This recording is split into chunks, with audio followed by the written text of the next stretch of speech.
You're listening to the Organize My Thoughts podcast, where we teach you how to get out of your head so you can execute the vision. I am your host, Kylia Jackson. Let's get started.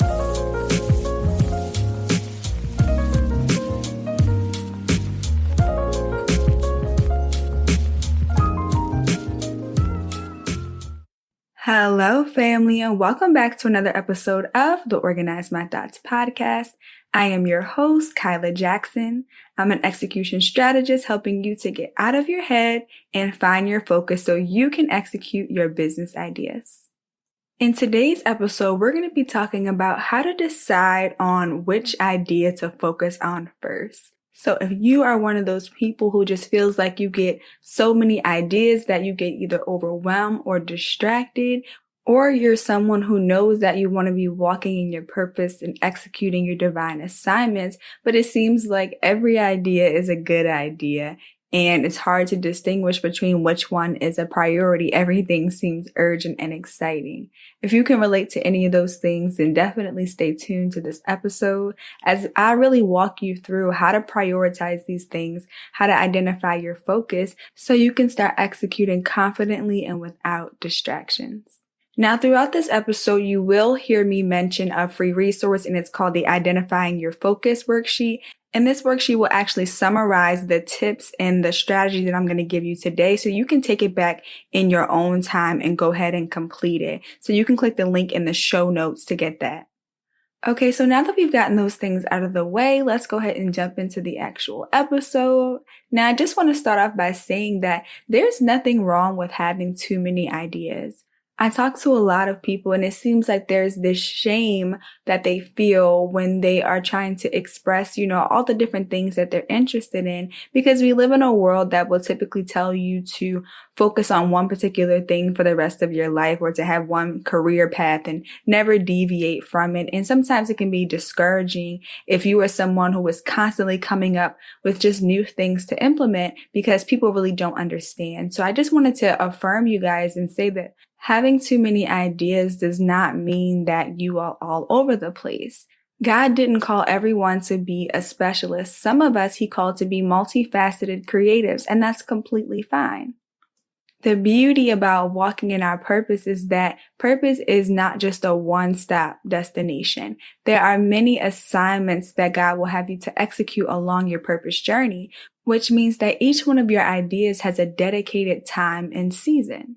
So while you may feel like you get all the downloads all at once, it doesn't necessarily mean that now is the time to execute on all of those things.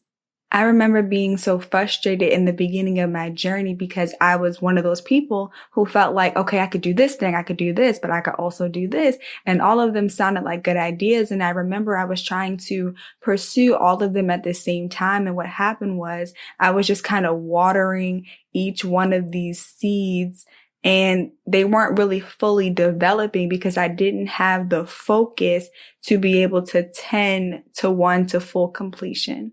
And what I mean by that is I was just kind of scattering my time across multiple things. And so I had a bunch of half-grown seeds.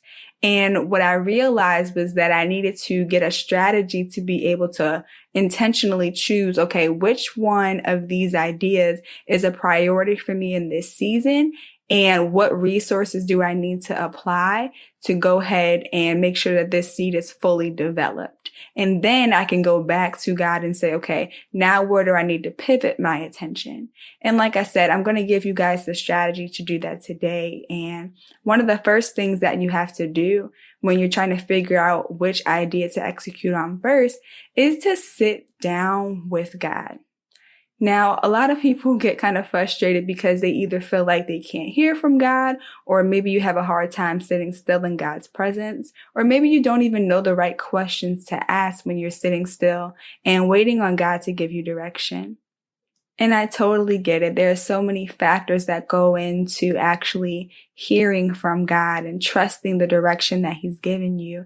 And I remember in my journey when I first started doing this and being intentional about asking God, what am I supposed to be doing in this season? There would be times where I would just, sit quietly in my room and I would just be kind of waiting on God to give me direction, and I would hear nothing, or I would hear something and like doubt if it was, God telling me. I would wonder if it was just my own ambition or my own ideas, or was it really a God thing? And so the first thing that I want you guys to do before you even go sit down and have your intentional meeting with God is to take a second and empty out. This is such a crucial step because, again, a lot of times we go into our quiet time with God and we begin to ask him a whole bunch of questions. And then when it's time for us to hear the direction or the answers to our questions, we don't know what we're listening for because we've just kind of bombarded God with all of these questions and no direction. So the first thing that I want you to do is to empty out. And what I mean by empty out is I want you to write down all of the ideas that have come to your mind over the past year. Now, you may do this and get overwhelmed when you see them all, but the good thing is that they will be out of your head and on paper.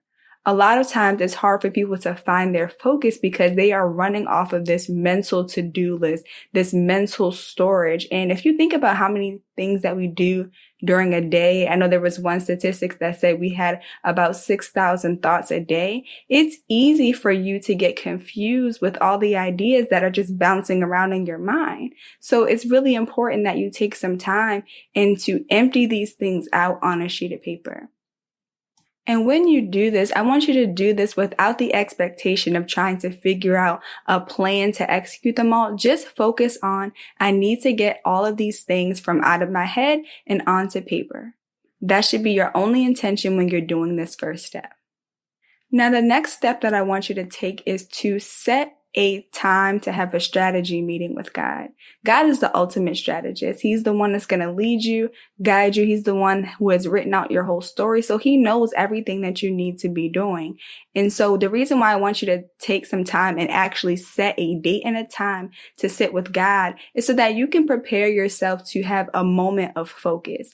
I want you to actually pick a date, put it on your calendar, block out any other distractions, and sit and let this be your time where you're going to God specifically for strategy on what to focus on. Now, once you get in this meeting, I want you to ask God 2 questions. The first question is, God, what season am I in? It's really important to be able to identify the season that you're in because whatever idea you choose to execute during this time, you want to make sure it's in line with the season that you're in. And I'm going to give you an example. There was a season of my life where God just wanted me to focus on relationship with him. And I kept coming to him and bringing him business questions. And I wasn't getting an answer to those questions. And what I realized is that God is never going to have you to execute anything for him when you don't have a relationship with him. And so for about a year, I was extremely frustrated because I felt like I wasn't making any headway in my business. But when I asked God what season I was in, he was telling me that I was in a season of just focusing on relationship, focusing on reading his word, focusing on spending time with him. And once that season, not to say that that season ever ends because we are to be constantly in relationship with God, but in that season specifically, God highlighted to me like this is a season of just us dwelling. And I knew this to be confirmed because every time that I brought up a question to him that was about business, he would start talking to me about other things. And so that's a great way to be able to test what season you are in and what God is saying to you by what he's talking to you about.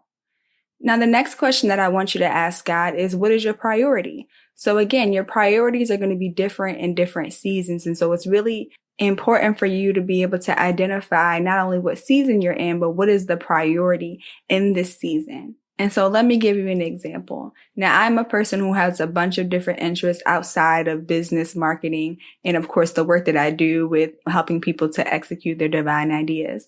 And one of those things is wellness. And originally, I wanted to start a wellness brand, and I was going to start a YouTube channel where I was going to be vlogging, showing everybody my natural skincare hacks and just the different natural ways that you can improve your overall health. And I remember I was sitting with God in my meeting, and he identified that that was not the priority because at the time, the priority was for me to start this podcast. And while both of those could produce great fruit, the fruit that I needed was the one that God had his hand on. And at that time, it was this podcast. Now, technically, I could have, again, focused my attention on this podcast and still have been building, this wellness brand on the side, but that would be an unfruitful season of focus because, again, the priority for this season is on the podcast. And so the wellness brand would have been a distraction because it was not aligned with the season and the priority that God has guided me to. And so this is an example of why it's important to ask those two questions, because when you begin to look at that list of all the ideas that, God has given you or the things that have come to your mind within that past year, you're going to run them through your priority for that season. And if it does not align with the priority for that season, then it is a distraction to the season that you are in. Now, hear me. When I say it's a distraction to the season that you're in, it does not mean that the idea may not be valuable in a different season. So what you want to do is you want to begin to separate what ideas are a priority and what ideas are something that I need to revisit later. And this is all something that's going to be broken down on that Find Your Focus worksheet that you can download in the show notes. I give you these questions in the space to ask them and get the answers. And I also give you that space to empty out all of your ideas. And I even take it a step further and give you a chart where you can say, okay, what are my priority ideas and what are my future ideas? And I developed this worksheet because a lot of times, again, we get so distracted with all these other things. And so we may open up our notebooks and then find ideas in our notebooks or go through our phones and try to have this meeting and get very distracted. But with this worksheet, you'll be able to take this into your quiet time with God and then be able to work through these things actively without just outside distractions. So again, make sure you click the link in the show notes to download that free worksheet. So this wraps up another episode of the Organize My Thoughts podcast. If you found this episode helpful, definitely share it with a friend. And don't forget to download your free Find Your Focus worksheet using the link in the show notes. I love you guys so much, and I will talk to you on the next episode.